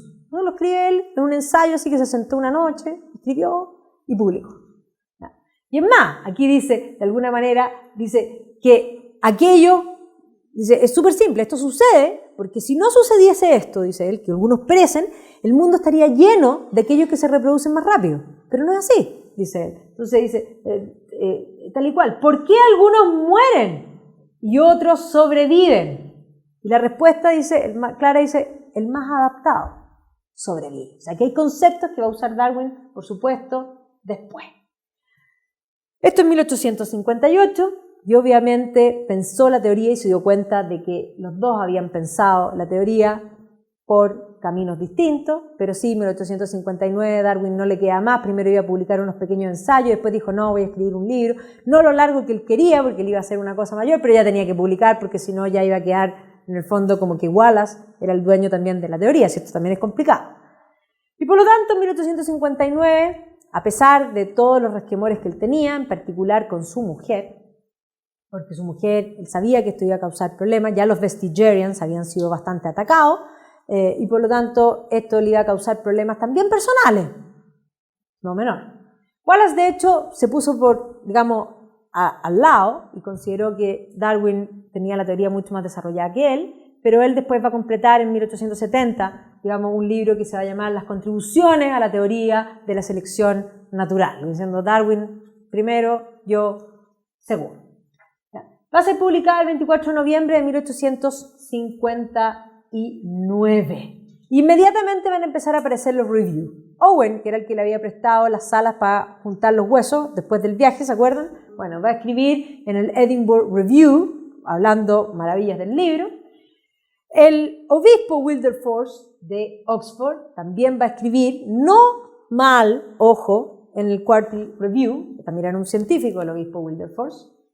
Y aquí va a aparecer un personaje que se va a encontrar con Wilberforce y que va a causar los problemas para todo lo que es la teoría de la evolución posterior. No es Darwin, es Huxley. Le explico, la teoría ya de Darwin era la siguiente: el medio hace el órgano. Cuando cambia el medio, los más aptos que se adaptan al cambio sobreviven. Y los que no son capaces de adaptarse al cambio, se mueren. Sobreviven los más fuertes, mueren los débiles. Y así opera la naturaleza. Así de crudo opera la naturaleza y eso es lo que permite que, de alguna manera, todos los intermedios desaparezcan, lo que decía Wallace. Huxley ya tenía la idea, y lo único que necesitaba, ya había abrazado, de alguna manera, incluso la idea de la evolución antes de que Darwin escribiese. Conversó con Darwin antes, era un fanático darwinista, y es más se va a convertir, lo van a llamar el bulldog de Darwin. Y este va a llevar la teoría incluso más allá de Darwin. Es más, siempre nosotros decimos la idea que Darwin dice que el hombre viene del mono. Darwin nunca dice eso en ninguna parte. Eso lo dice Huxley. Darwin dice que el cerebro del mono es distinto al cerebro del hombre. Habla del potencial eslabón común, pero no dice que el hombre venga del mono. Pero Huxley sí. Huxley lo dice. Y no solo lo dice, porque Huxley además es un ateo recalcitrante y considera que esta teoría es lo mejor que le puede pasar en su mano para atacar los oscurantismos de la Iglesia. Entonces va a escribir ya en el Times.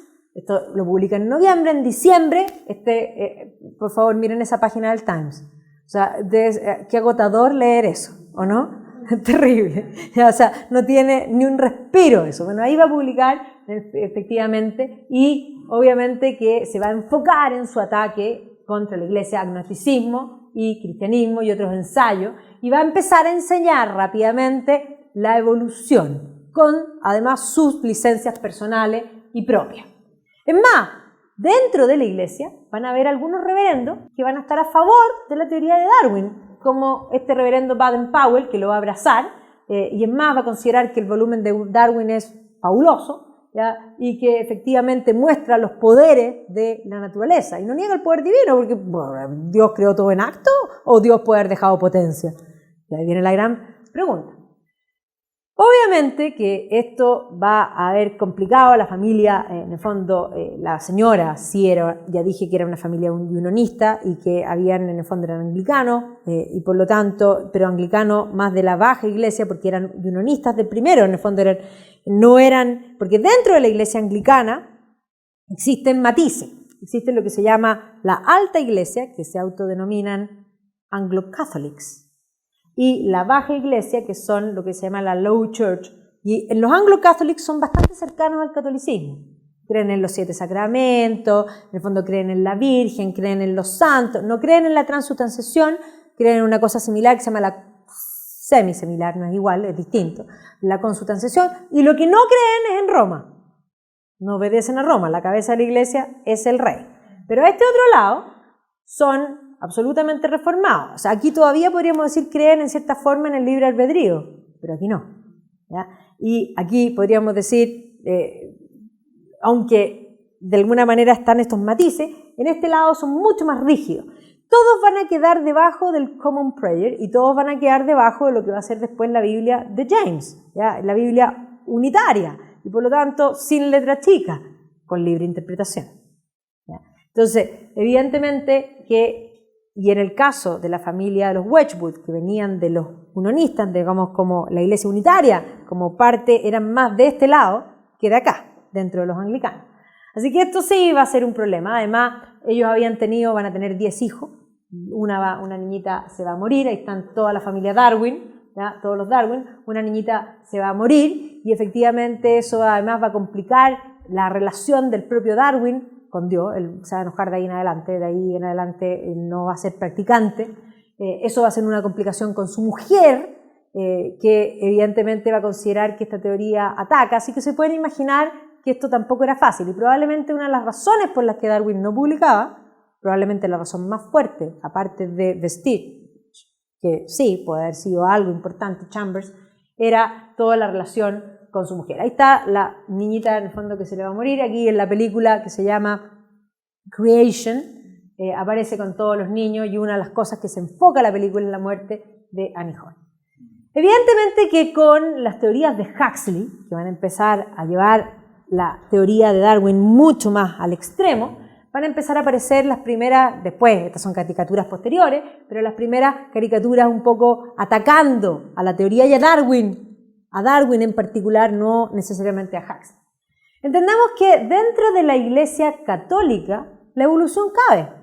Y cabe porque incluso si uno ve a San Agustín plantea que efectivamente Dios crea las especies, pero también en el fondo no todo queda en acto, queda la potencia, y por lo tanto acepta que puede haber una evolución. En el fondo no todo es simplemente acto. Eso no quiere decir que la evolución misma también sea dentro del plan de Dios. Dios, en ese sentido, sabría el plan. Gregorio de Niza ve a la creación como una potencia. Dice, Dios le da a la materia sus leyes y propiedades. Los objetos se completan gradualmente. Esto uno dice, ¿pero cómo? O sea, sí, lo plantean así. ¿Cuándo surge la teoría que imperaba para el momento de Darwin, que se llama el creacionismo? El creacionismo supone que Dios creó a cada especie como única, ¿ya? Y el creacionismo es una teoría que surge en la teología en el siglo XVI en España, en lo que se conoce como la escolástica tardía del siglo XVI. Y va a ser Francisco de Suárez el que va a plantear esta teoría. Por lo tanto, si uno mira hacia atrás en la teología, si cabía perfectamente y comulgaba, podría comulgar. Y esa es la razón por la que generalmente las iglesias católicas no van a encontrar tantas ronchas con Darwin. ¿Dónde la teoría de la evolución va a encontrar ronchas? Un poco en Inglaterra y principalmente en Estados Unidos. ¿Y por qué principalmente en Estados Unidos? O sea, si uno piensa, de las 13 colonias, la cantidad de calvinistas, los calvinistas son la reforma más radical. Los calvinistas no creen en ningún tipo de libertad y absolutamente, en el fondo, la Biblia es literal. El tío Adán y la tía Eva. Tal y cual. ¿Ya? Y nosotros decimos, no, pues Adán y Eva es una forma de explicar algo que es real, pero que es de difícil entendimiento, y por eso se explica a través de una historia. Muestra, para cualquier católico es una forma, usa el sentido del mito. El mito es una verdad. Los mitos cuentan una historia, que explican una verdad. Que el mundo fue creado es verdad. Que el hombre y la mujer fueron creados también es verdad. Ahora, para las iglesias reformadas, el tío Adán y la tía Eva. Y Eva salió de la costilla. Obvio, talco. Bueno, así dice el texto, no es mi culpa. Estoy diciéndolo. Es literal. Ya de ahí vienen muchas otras cosas. Entonces, si bien antes se reían de Darwin, arriba de un escarabajo, captando la naturaleza, un poco mostrando aquí cómo lo representaban, con Huxley, el bulldog, las cosas se van a poner color de hormiga. Al año de la publicación de Darwin, va a entrar en un round confrontacional por la prensa con el obispo de Oxford, Wilberforce. ¿Ya? Y no solo van a pelear por la prensa, cartas para acá, cartas para allá, publico artículos para acá, artículos para allá, sino que se van a citar a un debate en el hall central de la Universidad de Oxford. Es decir, repito, todo el mundo, esto es Vanity Fairs, en el fondo Vanity Fair mostrando a los dos contendores, ahí en el fondo afirmándose las manos, ahí está el obispo Wilberforce que iba a defender la postura, y aquí está el hall, donde además en el medio del debate, el obispo Wilberforce se levanta y le dice: señor Huxley, me pasa una pregunta, dígame, ¿usted viene del mono por el lado de su abuela materna o del lado de su abuela paterna? Y entonces Chambers se enfurece, y lo toma personal, se enoja, y contesta, Huxley se enfurece, lo toma personal, y le contesta que él prefiere venir del mono que a alguien tan obtuso como él. Nadie gana el debate, pero los dos publican en sus distintos medios que los apoyaban que ganaron. ¿Han visto que eso sucede? ¿Ya? O sea, todos, sí, ¿ya? Que ganaron. Ahí está el debate, es más, se enojó, como pueden ver, furioso, encolerizado, y ahí la prensa se ríe, ¿ya? Aquí y en el fondo como esta conversación. Entendamos que la prensa ya tenía, es más, era absolutamente caricaturizable Huxley. Esta es la caricatura que hacen cuando Charles Kingsley publica un libro que se llama Water Babies. Y los Water Babies es un libro que escribe para hablar en contra de los desollinadores. ¿Ya? Los chimney sweep eran pequeños niños que los buscaban en las workhouses y los metían en las chimeneas y se morían. Entonces él escribe esta historia que es como un cuento de hadas, donde está este Water Babies, y en el fondo hablan toda la historia en contra de, del trabajo de los desollinadores pequeños. Y al año siguiente pasa la ley que se prohíbe meter a los niños en la chimenea. ¿Ya? O sea, sirve el asunto. Pero obviamente que aquí ponen a Huxley mirando un Water Babies con una lupa, porque es un científico, supuestamente esto no existe, o sea, siendo este gallo es tan obtuso que tampoco esto lo entiende, un poco esa era la idea. Pero claro, va a publicar El puesto del hombre en la naturaleza, donde efectivamente va a plantear que el hombre viene del mono, y siendo que Darwin decía que los cerebros no eran iguales, y ahí está, bueno, el argumento que le da a Wilberforce. Y va a comenzar a enseñar por todas partes, va a viajar a Estados Unidos, va a empezar a enseñar el darwinismo como lo más importante. Es más, todo el movimiento que va a ir surgiendo estético, que va también de la mano del socialismo, que son anticristianos como concepto, van a tomar a Huxley, y de hecho esta es una publicación dentro del movimiento estético, como pueden ver, de la obra de Huxley. Aquí está en la película Creation, Huxley, gran actor, pero pero es absolutamente detestable el personaje. ¿Ya? Y evidentemente van a aparecer hoy día, hasta el día de hoy, se plantea que este es el bulldog, en el fondo el mono, en el fondo Darwin, y el bulldog, que el bulldog de Darwin es Huxley. Y no solo Huxley, más van a tomar la vereda radical. Entre ellos va a aparecer uno de los sociólogos más importantes, que se llama Herbert Spencer, que va a ser el creador de lo que se conoce como darwinismo social. Va a tomar la teoría de Darwin desde las ciencias naturales y la va a llevar a las ciencias sociales. Y esto va a ser tremendamente complejo. No solamente Herbert Spencer, que ya voy a entrar en el darwinismo social, no se preocupen, y Samuel Butler van a popularizar la teoría, van a tomar las teorías de Huxley, o sea, más del extremo, y las van a masificar. Entonces van a empezar a aparecer más libros sobre la evolución antigua, la evolución nueva, que es lo que van a ir planteando en el fondo estos nuevos autores. Y ahora sí, que la sociedad victoriana está en shock. El culpable de todo no es ninguno de los que lo ha extremado, sino que es Darwin, ¿ya? Entonces, Darwin tiene cola, aquí está genial, aquí viene saliendo de la Sociedad para la Crueldad de la Prevención Animal, ¿ya? Ahí está ahí llorando. Darwin como ha evolucionado, en el fondo la evolución, en Darwin mismo, esta me fascina. Soy un hombre, soy tu hermano, ¿ya? Obviamente que tal y cual. Entonces, aquí el concepto caballero, vestido un mono vestido caballero, ¿no es cierto? Y la evolución hasta llegar a Darwin. Todas las revistas, el Puck, el Punch, todas se ríen de alguna manera de la evolución. Es el gran tema. Aquí como pueden ver esto como una precuela del País de los Simios, obvio, a modo victoriano, y evidentemente es la tónica.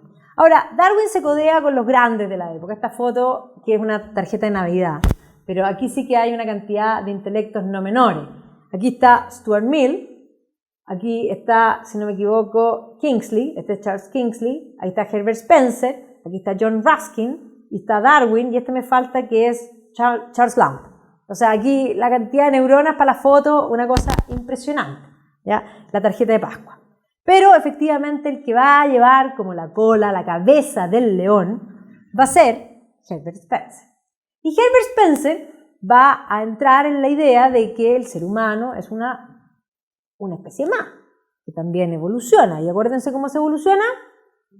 Los más aptos se mantienen, los más débiles mueren. Y empieza a surgir la idea de que podríamos ayudar a la evolución, ¿ya? Entonces, van a empezar a surgir nuevas ciencias dentro de la subciencia, la frenología, por ejemplo, la medición de los cráneos, que va a llevar, ojo, Darwin también va a alcanzar a decir que la raza blanca es superior y que eso es científico por la forma de su cráneo, en fin, entre otras cosas. Hoy día, artículos que muestran un poco que justificación del racismo en base, y aquí están todos los estudios de, en el fondo, quién es más cerca del mono, podríamos decir, o no.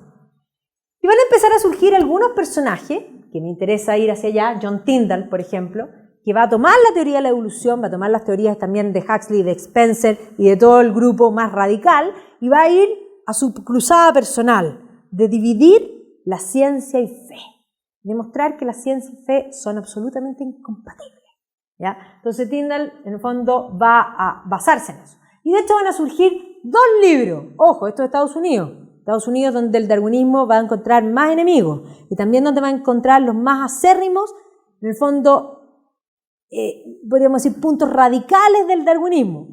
Entonces, aquí nos vamos a encontrar con dos libros. Uno se llama The History, bueno, lo voy a poner después, lo dejo atrás. The History of the Conflict Between Religion and Science, que escribe un señor Draper, y el otro se llama The Warfare of Science with Theology in Christendom. O sea, dos libros que construyen todos los mitos que nosotros tenemos de la incompatibilidad ciencia y fe. Uno publicado en 1875 y el otro publicado en 1876. Entonces, aquí está el ascenso de Tyndall, que Tyndall además hacía sus clases llenas de gente, de ciencia, y aquí está esta historia del conflicto. Entonces dice, la historia de la ciencia no es simplemente un récord aislado de descubrimiento, es una narrativa del conflicto de dos fuerzas contendoras, de dos fuerzas expansivas del intelecto humano por una parte y de la comprensión de la fe tradicional por el otro. O sea, una cosa es el intelecto humano en contra de la fe. ¿Y qué argumentos va a usar en el fondo Draper en su historia? Aquí aparece por primera vez como gran ejemplo el juicio de Galileo. Dice, claro, la iglesia oscurantista. Bueno, cuando uno se mete en el juicio de Galileo, es bastante menos rimbombante de lo que uno se imagina. ¿Nunca fue a la cárcel? ¿Cómo? ¿Nunca fue a la cárcel? ¿Cómo? No, nunca fue a la cárcel. Es más, lo financiaba la iglesia.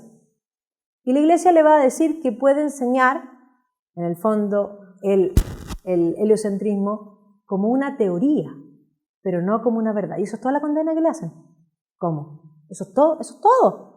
Pero no, aquí no. Ahora vamos a construir el mito de Galileo, así como el mito de Colón, el mito de Galileo. Y aquí tenemos al otro, a White. La historia de la guerra de la ciencia y la teología en la cristiandad, que es el otro que construye toda la serie de mitos. Y aquí vemos la prensa, como se ríe de esto, que efectivamente ha surgido ahora una frontera, eran dos trincheras, en el fondo la ciencia con ametralladora y los cristianos, que son como caballeros cruzados, que están peleando entre ellos. Y por lo tanto tenemos ciencia por un lado, fe hacia el otro. Y esto sigue hasta el día de hoy. Esto sigue hasta el día de hoy. Es más, aquí tienen un libro publicado ahora que se llama Faith versus Fact. ¿Por qué la ciencia y la religión son incompatibles? Y este otro que está aquí, Galileo, dice, en fondo, fue a la cárcel, dice aquí. Y son una serie de ensayos que van mostrando todos los mitos que se creen de la iglesia. Y parte con el mito, con el statement. Y el 90% de las frases son o de Trapper o de White. Impresionante. Y después lo refuta. Muy bueno, está en castellano también, así que léanlo, porque realmente de esos libros, bueno. Y aquí ven que más. Bernard Russell, ciencia y religión, y aquí tal igual. Se enterró a Dios, la gran pregunta, y un poco para que vean que esto hasta el día. Hoy día autores escriben el génesis de la ciencia como la cristiandad medieval, en el fondo fue la base de todos los movimientos científicos posteriores, ¿ya? Y aquí también son amigos o enemigos, ciencia y fe, un poco lo extrapolo hasta hoy día. Es esto, básicamente es esto. Herbert Spencer, el campeón del darwinismo social, junto con el primo de Darwin, Francis Galton. Francis Galton va a ser primo de Darwin, y él va a estar obsesionado también con la teoría de la evolución, con la teoría de Spencer de cómo ayudar a la sociedad, y él va a estar obsesionado por medir la inteligencia. El primer test de inteligencia lo hace Francis Galton. El segundo test de inteligencia, que en el fondo más bien perfecciona el test de Galton, se conoce como el test de Binet. ¿Lo han escuchado? Ya. Supuestamente eso mide la inteligencia, y la inteligencia es una curva de Gauss que va desde superdotado hasta el otro lado, se llama imbécil. Ese es el término científico. ¿Ya? Y efectivamente aquí la herencia de la habilidad, y por lo tanto él va a desarrollar una nueva idea que es, podemos ayudar para que la sociedad sea mejor. La sociedad no necesita imbéciles, porque imbéciles con imbéciles generan imbéciles. Entonces lo que hay que hacer es hacer que los imbéciles no tengan hijos. Entonces va a partir con lo que él va a llamar eugenics, que básicamente quiere esterilizar a los imbéciles para que no nazcan más imbéciles. ¿Ya? Ese es el concepto. ¿Ya? Entonces la idea de la herencia del genio y el concepto de que, ahí está el concepto de idiot también, ¿ya? Que medium imbécil, ven que son los términos científicos, o sea, hay imbéciles, hay medium imbéciles y todos los que ustedes morons, ¿ya? Y por lo tanto el concepto es eugenics, hay que podar el árbol de la sociedad para que crezca fuerte y sano. Y efectivamente esta combinación, que Darwin no tiene la culpa, yo lo defiendo al tiro, él escribió para las ciencias naturales y tiene toda la razón, su teoría es real y es verdad. Si el problema es cuando gente toma el mundo científico y lo lleva a las ciencias sociales, que yo soy historiadora, las ciencias sociales no son ciencias. Ciencias como tal, ciencias científicas con dato duro no, son absolutamente subjetivas. La historia la hace el historiador, ¿ya? Y por lo tanto hay tantas historias como historiadores y puntos de vista haya, ¿ya? Y por eso uno cuando lee de un lado, si quiere más o menos tener un grado de verdad, tiene que leer del otro también, porque si no lo hace, jamás va a tener una noción. En las ciencias sociales prima la ideología muchas veces. Entonces, no es culpa de Darwin, pero Herbert Spencer y Huxley van a ser perverso. A esto agreguémosle cuando viene la idea de Comte. Comte es otro sociólogo, vuelvo al punto. Ciencia, comilla, compleja. Muchas veces perversa. ¿Por qué digo eso? Súper útil. Hacer políticas públicas es fabuloso. Es más, hacer políticas públicas para la sociedad, fabuloso, pero es que desde el punto, ¿qué es la sociedad? Hablamos de la sociedad como si fuese igual de concreto que esa silla, y no lo es. Es un constructo. Hablamos del Estado igual de concreto que esa silla, también es un constructo. ¿Qué es el Estado? Sino un montón de burócratas. Porque cuando dicen, llegó y se hizo presente el Estado, es porque vino el intendente. Porque el Estado no ha llegado a ninguna parte. Yo nunca he visto llegar al Estado. Señor Estado, por favor, siente. No. Llega una autoridad. Y es un burócrata. Por eso, ¿qué es la sociedad? Somos todos y mucho más que todos. No es la sumatoria de todo. Entonces, cuando uno hace ciencia de la sociedad, se olvida que somos personas humanas únicas y irrepetibles. Porque no puedo hacer políticas públicas para cada uno. Sería imposible. Eso es útil, pero es complejo. Eso es lo que estoy planteando. Es útil, pero es complejo. Entonces, Comte va a plantear que la sociedad evoluciona, más que bien, ya la idea de la evolución de las etapas está permeada en la sociedad y por lo tanto evoluciona, tiene grados de evolución, para que vean que esto también permea la ciencia social. Entonces, así como los niños tienen, más bien el ser humano tiene una infancia, tiene una adolescencia que es más que la infancia y tiene una madurez que es más que la infancia y más que la adolescencia, la sociedad también tiene sus etapas. La infancia de la sociedad es lo que él va a llamar fase teológica. O sea, creer en Dios es cosa de niños. Perfecto. La adolescencia es la fase filosófica. Toda la ilustración, creer en la filosofía, eso es adolescente. Pero ahora somos maduros. Y ahora es la etapa científica. La ciencia es lo más importante. Y por lo tanto, lo que hay que hacer es orden y progreso. Miren el lema. ¿Dónde lo han visto? Brasil, orden y progreso. Y promoción social, ¿les suena conocido? Promoción social es lo siguiente. La señora Juanita, que es teológica, hay que pasarla a la otra etapa, porque esto es mejor. Ella no sabe que esto es mejor para ella. Ese es el concepto que va a aplicar la sociología de Comte.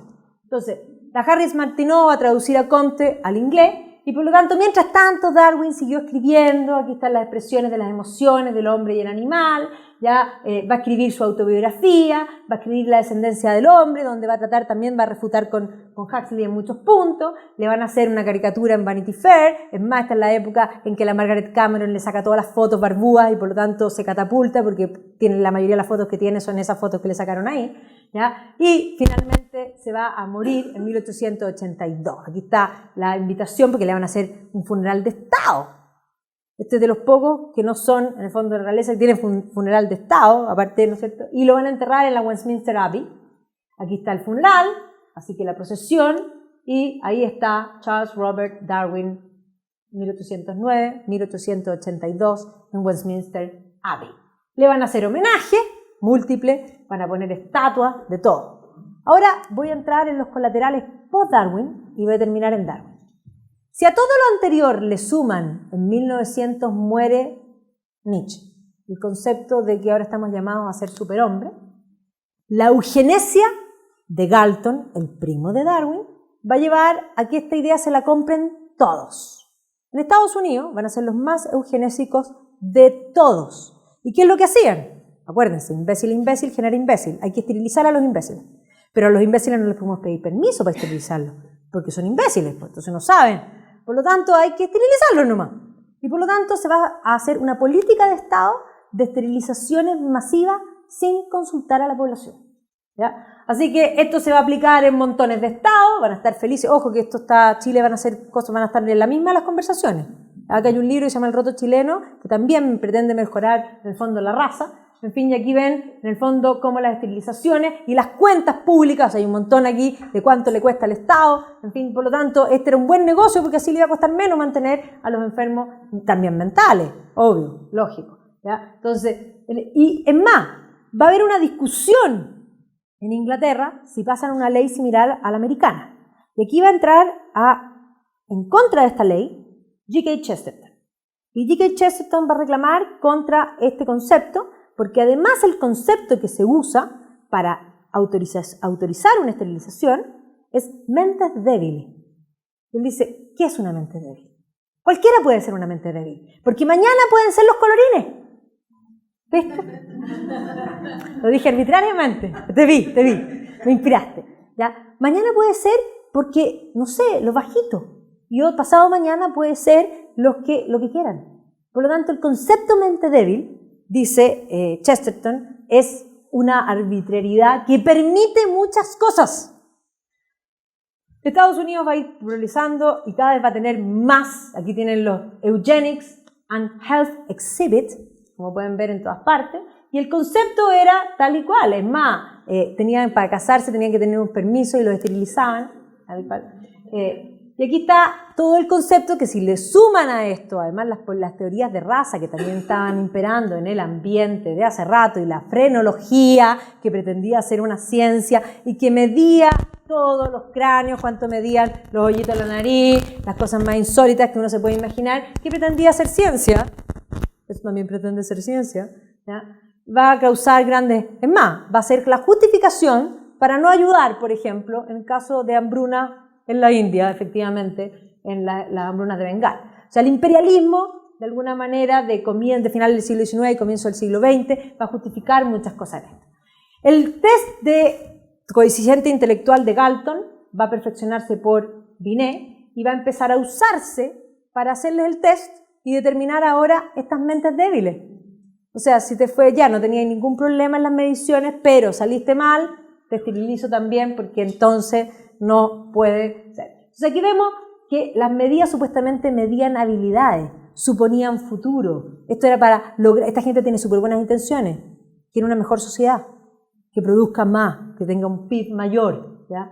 Entonces, algunas personas, ¿no es cierto?, nacieron para hacer carga del resto.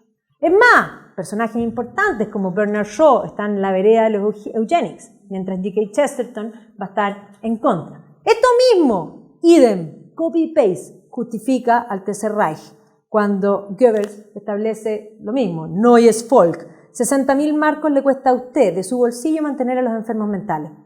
Esta gente sufre. Viene al doctor, es bueno. Buen morir. Ellos no hablan de matar. Nunca van a decir asesinar. Esa palabra no existe. Buen morir suena mucho mejor, by the way es lo mismo. Eso se llama eufemismo, ¿ya? Entonces, tal y cual, sobre sus hombros está, tal y cual, la idea, toda esta es la propaganda para lo que va a ser la Eugenics, que lo va a aplicar Hitler antes de ninguna cosa. Ojo, estaban todos en lo mismo. Lo hace Hitler. Los americanos venían hace rato con una política similar y en Chile están cerquita también en los documentos que hay. Así que estaban todos exactamente en lo mismo. Los primeros que van a morir, sí, en el caso alemán van a ser todos los enfermos mentales. Pero en el primer mundo, para que vean que todo el tema de aborto ha funcionado, porque va por la misma línea, es la razón por la que no hay niños Down. No es porque no hayan, es porque no los dejan ser, que es distinto. ¿Ya? Entonces aquí están toda la teoría de razas, además, que va de la mano y que también usa la frenología para medir. Y eso también justifica, dije que primero eran los feeble-minded y ahora son los que quieran. Así que, los judíos.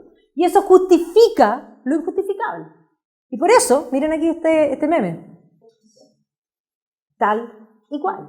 O sea, el Deadly Legacy no es culpa de Darwin, es culpa de sus seguidores y es culpa de cómo usaron la teoría de Darwin.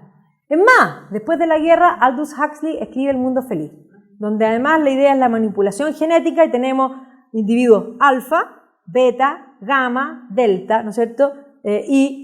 La sociedad se ordena, no tienen aspiraciones, y por lo tanto los alfas son los que pueden hacer buenas cosas, y los otros están hechos genéticamente para hacer las labores menores. Sin aspiraciones no hay revolución social, ¿ya? Es un libro extraordinario. No solo eso, Gattaca. ¿Han visto la película? Lo mismo. Gattaca es el mismo concepto, los válidos, los inválidos, en el fondo todo genético hecho, ¿ya? Y efectivamente Minority Report, ahí tienen toda la ciencia ficción, de alguna manera toma lo mismo. Y Chesterton va a ser uno de los grandes que se va a levantar en 1911, escribe un libro que se llama Eugenics and Other Evils, ¿ya? Y ataca fuertemente. Hoy día esto sigue, para que vean que esto no se acabó. Hoy día es borrar algunos genes, lo que está de moda, ¿ya? Hoy día de alguna manera elegir manipulación en el fondo genética para elegir lo que uno quiere. ¿Usted lo quiere con los ojitos claros? se lo vamos a hacer con los ojitos claros y las patentes, o sea, en el fondo el concepto de elegir qué y qué no. ¿Ya? Entonces, hoy día toda la nueva genética es la nueva eugenesia, que se basa en lo mismo. ¿Ya? El control de la población también. El control de la población va por lo mismo. Es más, la Margaret Sanger, que es la que funda la famosa Parenthood, de la institución de aborto, se llamaba primero, la institución se ponía en los barrios negros, porque la idea era hacer aborto en los barrios negros para que así se acabaran los negros. Ese era el concepto inicial, o sea, para que vean que venía desde, en el fondo, antes. O sea, terminar con la familia aquí tal cual, como inferiores, razas inferiores, como los orientales, los judíos y los negros. ¿Ya? Tal igual. Entonces, más hijos de los aptos, menos de los ineptos. Ese es el fin del control de la natalidad. Se llamaba The Negro Project, así se llamaba. Pero después le cambiaron el nombre, porque después de los movimientos sociales, digamos, de los movimientos civiles, va a ser poco bien visto, y por lo tanto se va a llamar Planned Parenthood. ¿Ya? Así que tal igual, pero la mayoría de las facilidades, digamos, de los lugares donde hacen los abortos, están en los barrios de negros. La píldora obviamente va a ayudar para el control de la naturaleza y el aborto. Terrible, sí, terrible. Y tal igual, eugenesia, aborto y genética. Obvio, no hay niños Down. Y un poco para que vean aquí, los abortados llenan tantos estadios. Un poco para que desde 1973 en Estados Unidos, 58 millones. Y esto es súper heavy, porque esto es el mismo concepto. En 1815 no eran personas los negros, en 1945 no eran personas los judíos, en el 2015 no son personas los que están por nacer y le ponemos semana. By the way, es lo mismo. Pero es lo mismo, eso creo que... Y eso es lo que alega en el fondo Chesterton. Ahora, muchos libros han escrito sobre esto, por supuesto, y sobre el tema de Darwin, o sea, el lado oscuro, como dicen, de Darwin. Pero sin duda Darwin y Marx, partí con eso, han sido los hombres que cambiaron el mundo. Y yo insisto que no es su culpa, a mí no me cae mal, a mí me cae muy bien él. Pero creo que los culpables nadie los dice. Es más, me da pena, porque toda la culpa de todo le pone en su cara. Y no necesariamente ha sido él el que llevó al extremo. ¿Se merece, a mi juicio, estar en los 10 pounds? Es más, creo que son pocos 10. ¿Ya? Creo que merecería un número más grande, pero lo que pasa es que en los 20 está Adam Smith, así que también no es menor. Ha sido conmemorado en todas partes, esto en el Trinity College, donde estuvo. Aquí pueden ver también las estaciones científicas de Darwin. Tiene su estatua en el Natural History Museum, por supuesto. Tiene su estatua en Shrewsbury también, ciudad natal, por supuesto. Y está constantemente, como pueden ver aquí puse algunas cosas, constantemente en la prensa, sobre todo por ciertos aniversarios. Tiene revista Darwin's New, ha sido portada, tal igual el mismo problema que les planteé sigue siendo el mismo problema hasta hoy del tema de Darwin. Darwin versus Dios. Darwin no estuvo necesariamente en contra de Dios, ni mucho menos. ¿Ya? La guerra, en el fondo, de la evolución. Se ha publicado mucho de él. Aquí una pariente que dice, este libro es un libro sobre Darwin. No es un libro sobre Darwin, tal igual, es un trabajo de la familia, en el fondo, Darwin. A.N. Wilson me encanta, buenísimo, él es bien fome sí, en sus documentales, hay hartos documentales que él hace, él es como parco, es como que habría que enseñarle, sus libros son extraordinarios, pero en cámara es detestable, ¿ya? Pero sus libros son muy buenos. Tiene, a mi juicio, el mejor libro de la época victoriana que se llama The Victorians, A.N. Wilson. Hizo la biografía también de la reina Victoria, extraordinaria. Y es más, se ha dedicado a hacer biografías de victorianos, así que la biografía de Darwin, ojos, o sea, así, de todas maneras. Ahora, si sale el documental, él es como tieso, es como una cosa que da un poco de mono, una cosa tremenda. ¿Ya? Aquí también la seducción, un poco para que vean, llevado el arte, la evolución y la neurociencia. El libro, y está lo que yo les dije, que sedujo a América, o más bien que dividió a América, porque los darwinistas, en el fondo más duros de la línea, en el fondo exaltada, son todos americanos. También en América es donde incluso en algunos estados se prohíbe enseñar a Darwin. Y por ejemplo hay una obra de teatro que se llama Goes with the Wind, donde a un profesor le prohíben enseñar evolucionismo, en un estado donde eran todos así súper hiper reformados.